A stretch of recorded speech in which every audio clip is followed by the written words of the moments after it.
我拼命工作换来的经理职位被关系户截胡，新上司居然在我婚礼上宣布开除我，这荒谬的理由只因我是二本毕业生。谁知一个威严的声音打破了尴尬，随后事情开始逆转。大家好，开始今天的分享之前，希望你能给人间烟火点个订阅，我将会分享更多优质的内容。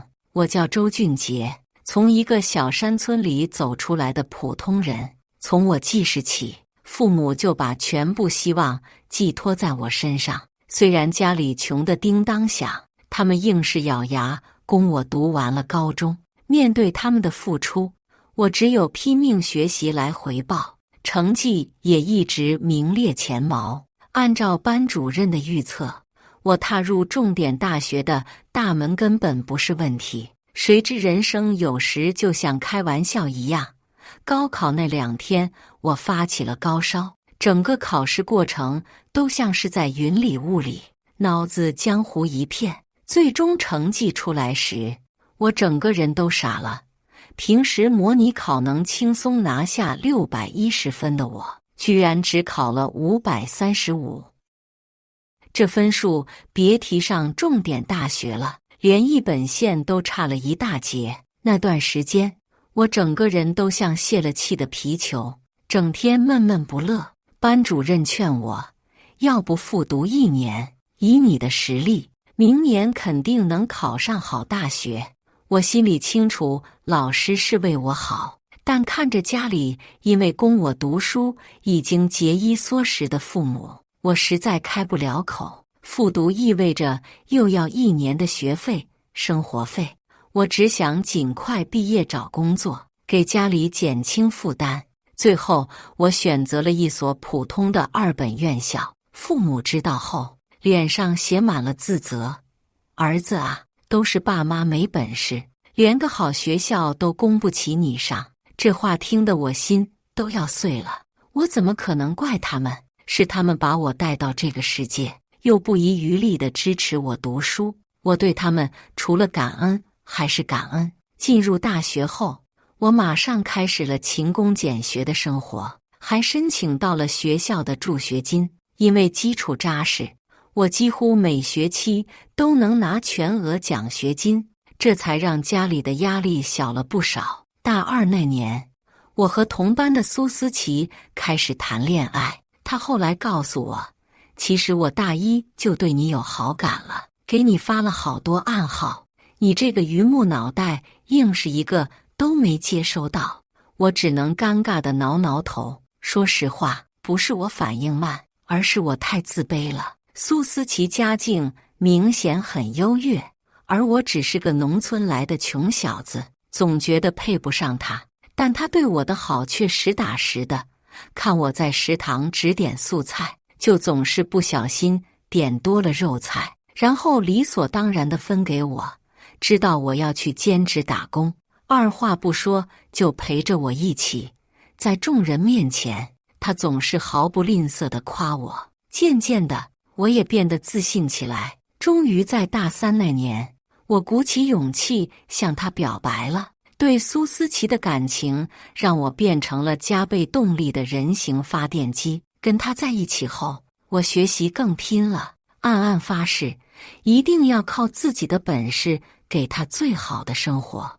我们的恋爱跟别人不太一样，虽然偶尔也会像电视剧里那样来点浪漫桥段，但大多数时间都是在图书馆相对而坐。他陪我一起啃书本，每次我偷偷抬头，总能捕捉到他望向我时那双闪着光的眼睛。更让我感动的是，他从不抱怨我这个谈恋爱还死磕学习的书呆子，反而成了我最坚实的后盾。有时候我熬夜复习，第2天总能收到他发来的暖心消息：别忘了吃早饭，准备了你爱吃的三明治。功夫不负有心人，我最终以专业第1的成绩顺利毕业。说实话，考研的念头我不是没有过，但每次想到要再耗3年时间，看着父母日渐花白的头发，我就打消了这个想法。他们辛苦了一辈子，我不能再让他们等待。时间对他们来说是最奢侈的东西，而我已经耽误太多了。毕业后，找工作如期而至的变成了一场持久战。我拿着年级第一的成绩单四处碰壁，却发现二本学历成了一道无形的天花板。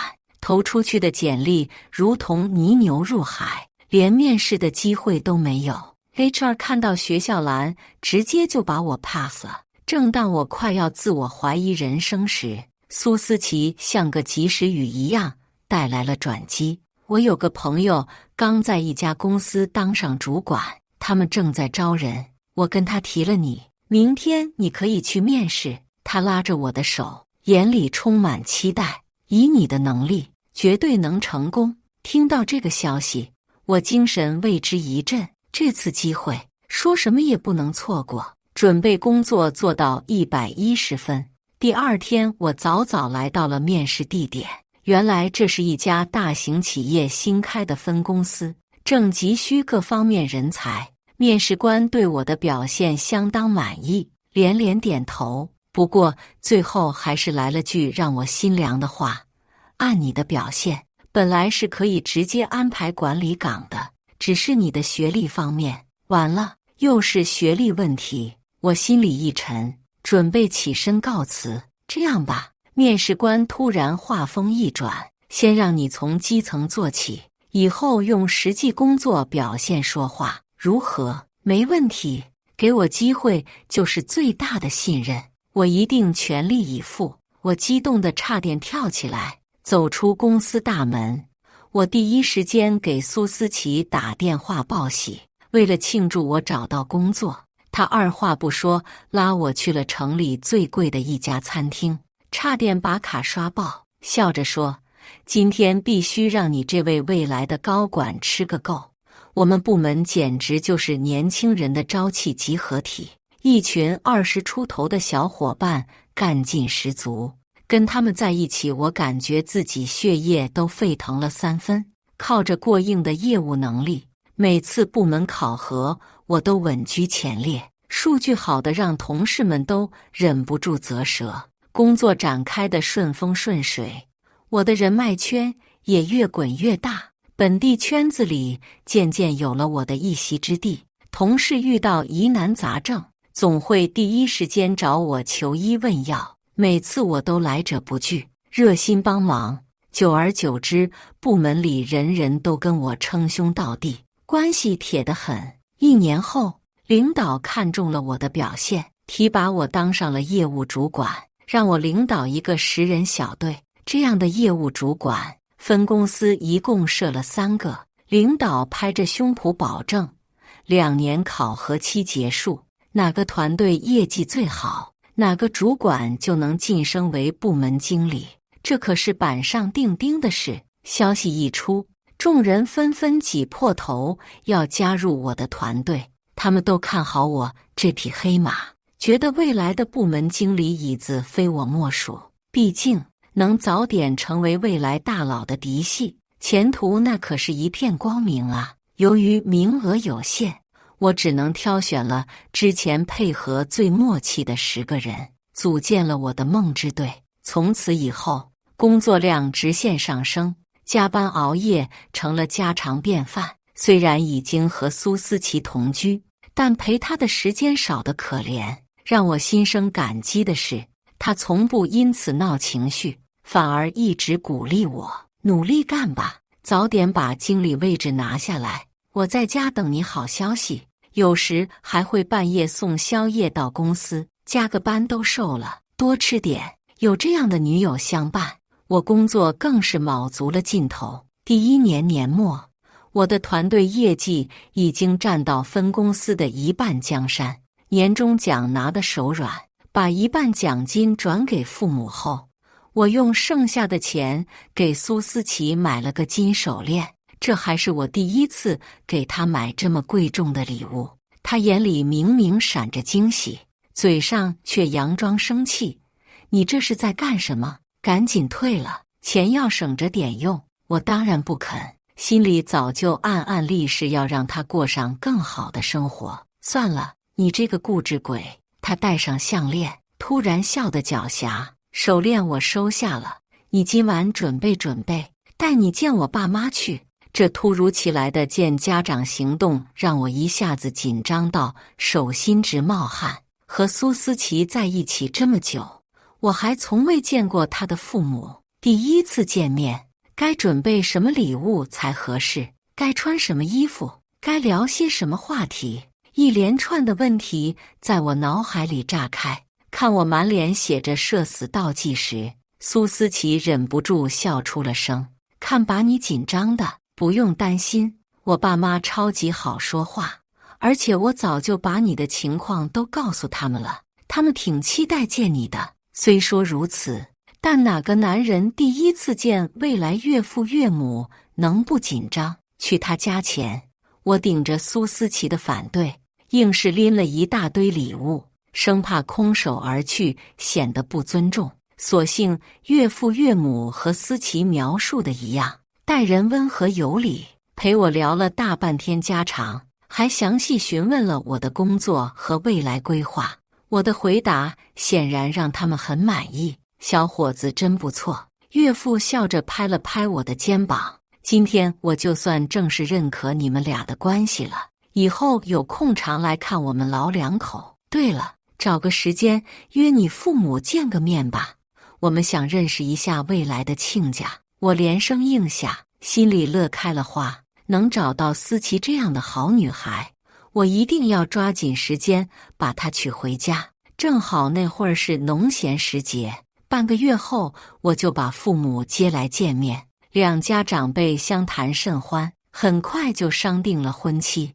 我把结婚日子定在了第2年年末，差不多就是部门经理人选确定的时间点。到时候事业爱情双丰收，一家人一起高兴。为了这个目标，接下来1整年我都拼命干活，带领团队业绩一路飙升，遥遥领先其他2个团队。可就在距离考核结束只有3天时，公司突然空降了一个人来担任部门经理，理由居然是考核数据未达预期要求。这理由牵强的让人发笑，我当即找到领导理论，却得到一堆官腔，说什么当初的承诺没有下发正式文件云云。我满腹怒火，却无处发泄，只能憋着一肚子气回到办公室。就在这时，我的一个团队成员悄悄溜进来，小声说：“陈哥，我刚打听到。”这个新来的张伟健是分公司领导的小舅子。我顿时如梦初醒，原来是这出赤裸裸的关系户戏码，真是让人大开眼界。大概是因为心里有鬼，知道自己这个领导位置来路不正，张伟健一上任就开始处处针对我。先是丢下一堆天方夜谭的业绩指标，简直比登天还难。紧接着又开始对着考勤表大做文章，说真的，我们做业务的哪有闲情雅致，每天按时打卡，走南闯北见客户才是常态好吗？但这位杜总对我们的解释充耳不闻，直接一刀切，满勤奖化为泡影。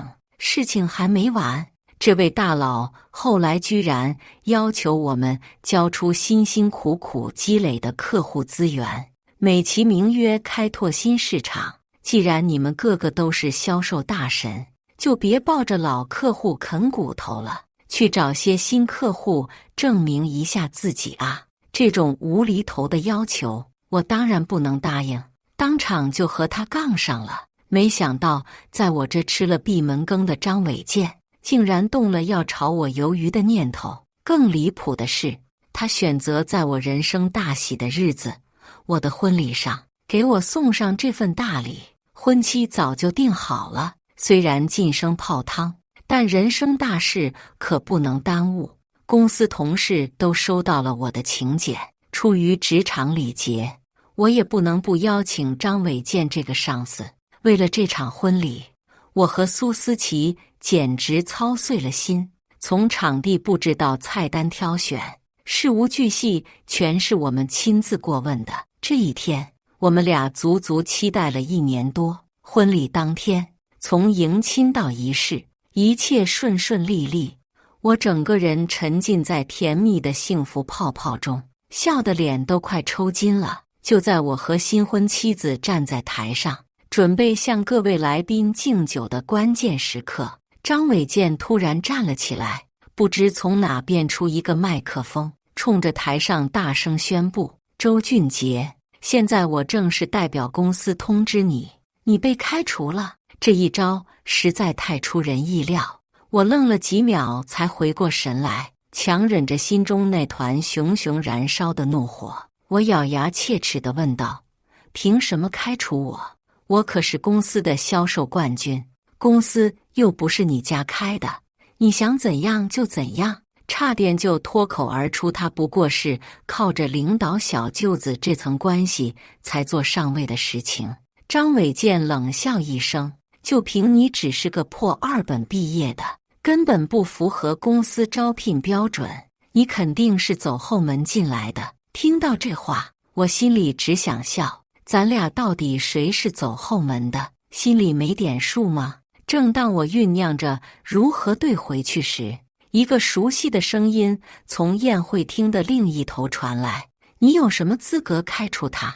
想不想继续在公司干了？这声音，我猛地转过头，当看到来人时，我愣住了。发话的居然是我那位平日里笑呵呵的岳父大人。此刻他身上那股和蔼可亲的气场消失得无影无踪，取而代之的是一副让人不敢直视的大佬气场。张伟健一脸懵圈地盯着老人家看了好半天，目光最终停在了岳父胸前那枚不起眼的胸花上。哟，这位老先生，我开除你女婿让你不爽啊？不过我的工作前途跟您老人家有什么关系？还是赶紧劝劝您女儿找下一任吧。这位仁兄马上就要变成无业游民了。张伟健这番话彻底点燃了岳父的怒火，不想跟你废话，把林雨辰给我叫过来，让他亲自跟我对话。林雨辰正是我们分公司一把手的名字，看到岳父直接点名道姓叫他姐夫，张伟健傻眼了，站在那里一脸懵逼，立刻给他打电话，现在，马上。岳父的声音如同惊雷炸响，估计是被岳父身上那股不怒自威的气场震慑住了。张伟健竟然乖乖掏出手机拨了号：姐夫，能不能过来一趟龙腾大酒店？有个人想见你。谁啊？这么晚了？电话那头明显很不耐烦，就是周俊杰的岳父。你叫什么名字？张伟健转头问岳父，告诉他苏东海，让他立刻滚过来。他说他叫苏东海。什么？他怎么会在那儿？告诉他我马上到。对面啪地挂断了电话。张伟健从电话里听出了不对劲，整个人像是被按了暂停键，站在那里一动不动。不到半小时，林雨辰就风风火火地冲进了宴会厅，一看到我岳父，立马小跑过去，谄媚的都快把腰折断了。孙董，您怎么亲自来了？也不提前通知一声，我好去接您啊。怎么，我参加自己闺女的婚礼，还得事先跟你报备吗？不敢，我只是想尽地主之谊迎接您。岳父冷冷地哼了一声，你这个部门经理很有能耐啊，业绩没见创出多少，官威倒是一流，上任才多久就要炒分公司销冠的鱿鱼了。林雨辰立刻瞪了一眼站在一旁像木头人的张伟健，谁给你的胆子擅自做决定？你这个部门经理从今天起到此为止，明天回公司立刻交接给周俊杰，以后周俊杰就是新任部门经理。可是姐夫，不是你说让我……张伟健话还没说完，就被林雨辰一个响亮的耳光打断。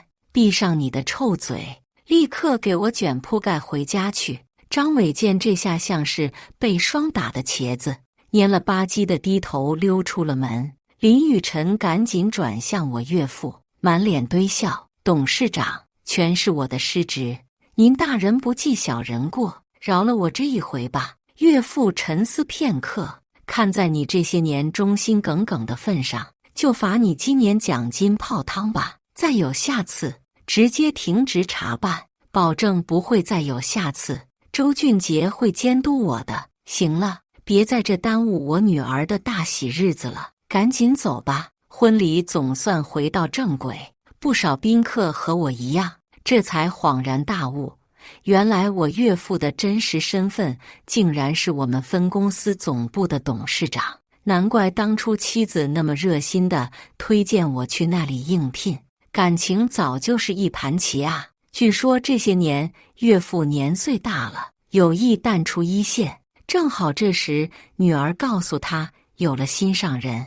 经过一番暗中考察后，我得到了他的认可，于是他就把公司暂交给副手，和岳母一起搬到了分公司所在的城市，想在近距离观察我是否真有接班的能力和品德。没想到婚礼上这一出意外插曲，倒是提前揭晓了谜底。婚假结束后，我如愿接任了部门经理。会议室里，同事们欢送张伟健的表情藏不住喜悦。